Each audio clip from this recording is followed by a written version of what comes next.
स्वच्छता पंधरवडा मोहिमेत नागरिकांनी हिरिरीने सहभाग घ्यावा. खासदार नरेश म्हस्के. प्रत्येकाने माझे घर, माझा परिसर, माझे गाव, त्याचबरोबर माझे शहर देखील स्वच्छ राहील असा गुण अंगीकारला पाहिजे. तरच आपले शहर, राज्य व पर्यायाने देश स्वच्छ होण्यास मदत होणार आहे. ठाणे महानगरपालिका स्वच्छतेबाबत नेहमीच अग्रेसर असून महापालिका आयुक्त सौरभराव हे देखील सर्वंकष स्वच्छता मोहीम शहरात प्रभावीपणे राबवत आहे. पंतप्रधान नरेंद्र मोदी यांच्या संकल्पनेला उत्स्फूर्तपणे प्रतिसाद देऊन मुख्यमंत्री एकनाथ शिंदे यांच्या मार्गदर्शनाखाली संपूर्ण महाराष्ट्रात स्वच्छता पंधरवडा साजरा होत आहे. यामध्ये सर्व नागरिकांनी देखील हिरिरीने सहभाग घ्यावा असे आवाहन खासदार नरेश म्हस्के यांनी नमूद केले आहे. प्रतिवर्षी स्वच्छता पंधरवडा 17 सप्टेंबर ते 2 ऑक्टोबर या कालावधीत सर्वत्र साजरा केला जातो. या अनुषंगाने स्वभाव स्वच्छता व संस्कार स्वच्छता ही संकल्पना ठाणे महानगरपालिका राबवत असून या उपक्रमाअंतर्गत आज ठाणे रेल्वे स्थानक परिसराची स्वच्छता करण्यात आली. खासदार नरेश म्हस्के यांच्या उपस्थितीत संपूर्ण रेल्वे स्थानक परिसराची सफाई करण्यात आली. यावेळी खासदार नरेश म्हस्के, आमदार संजय केळकर, निरंजन डावखरे, महापालिका आयुक्त सौरभराव, अतिरिक्त आयुक्त 2 प्रशांत रोडे, उपायुक्त मनीष जोशी, शंकर पाटोळे, आरोग्य अधिकारी डॉक्टर राणी शिंदे, माजी नगरसेवक संजय वाघुले, भरत चव्हाण, प्रतिभा मडवी, राजेश मडवी यांच्यासह महापालिका अधिकारी, कर्मचारी, रेल्वेचे कर्मचारी, विविध महाविद्यालयीन राष्ट्रीय सेवा योजनेचे विद्यार्थी तसेच महापालिकेचे सफाई कर्मचारी मोठ्या संख्येने उपस्थित होते. आपण बघतोय की सगळ्याच ठिकाणी स्वच्छता अभियान हा सुरू आहे आणि खऱ्या अर्थाने एक मिशन म्हणून माननीय मोदीजींच्या नेतृत्वामध्ये हे भारतभर हे सातत्याने सुरू आहे. आणि जर समाज स्वच्छ असेल तर हा स्वस्थही राहील आणि त्याच्यामुळे स्वच्छता एक मिशन मोडवर सगळ्याच ठिकाणी चालू आहे. केंद्र सरकार आदरणीय प्रधानमंत्री नरेंद्र मोदीजी यांच्या संकल्पनेतून हे पंधरवड्याचं स्वच्छता अभियान सर्व ठिकाणी सुरू आहे.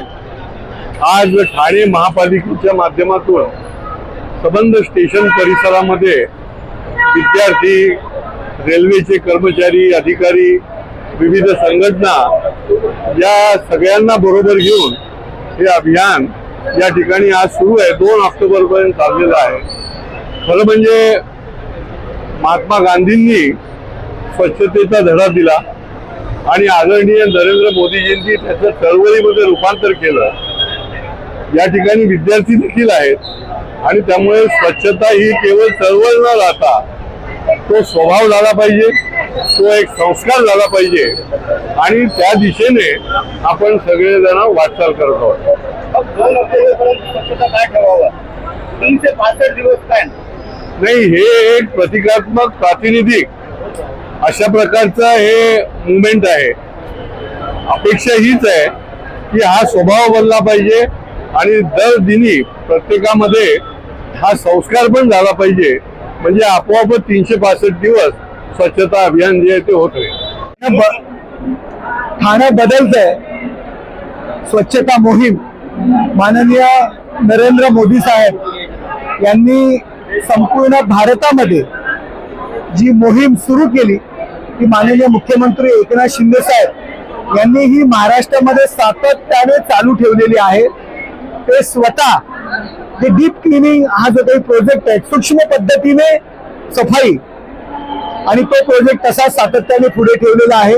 मुख्यमंत्री आमच्या ठाण्याचे आहेत, आमचे आयुक्त रावसाहेब आणि ही बाकीची सगळी मंडळी मुख्यमंत्र्यांचा जे निर्देश आहेत त्याप्रमाणे तंतोतंत पाळण्याचा प्रयत्न करतायत. आणि आम्ही जी काही मोहीम उभारलेली आहे त्यामध्ये ठाणे महानगरपालिकेचे आरोग्य कर्मचारी, अधिकारी, त्याचबरोबर महाविद्यालयीन मुलं आणि सर्व नागरिक यामध्ये सहभागी झालेले आहेत.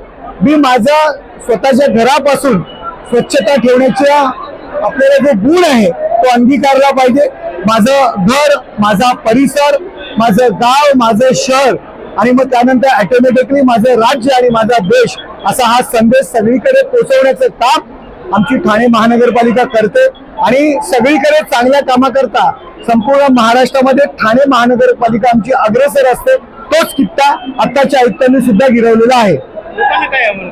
लोकांना मी हेच आव्हान करेन की आपल्या घरापासून, घर ज्याप्रमाणे स्वच्छ ठेवतो त्याप्रमाणे आपलं गाव, आपलं शहर, आपलं राज्य आणि आपला देश ऑटोमॅटिक स्वच्छ होईल. आपण स्वतःला काही आपल्या अटी टाकून घेतल्या, मी कचरा कुठेही रस्त्यात फेकणार नाही, मी आजूबाजूला कचरा टाकणार नाही आणि जो टाकतोय त्याला मी प्रतिबंध करेन, हे गुण जर अंगीकारले तर संपूर्ण देश चकाचक होईल.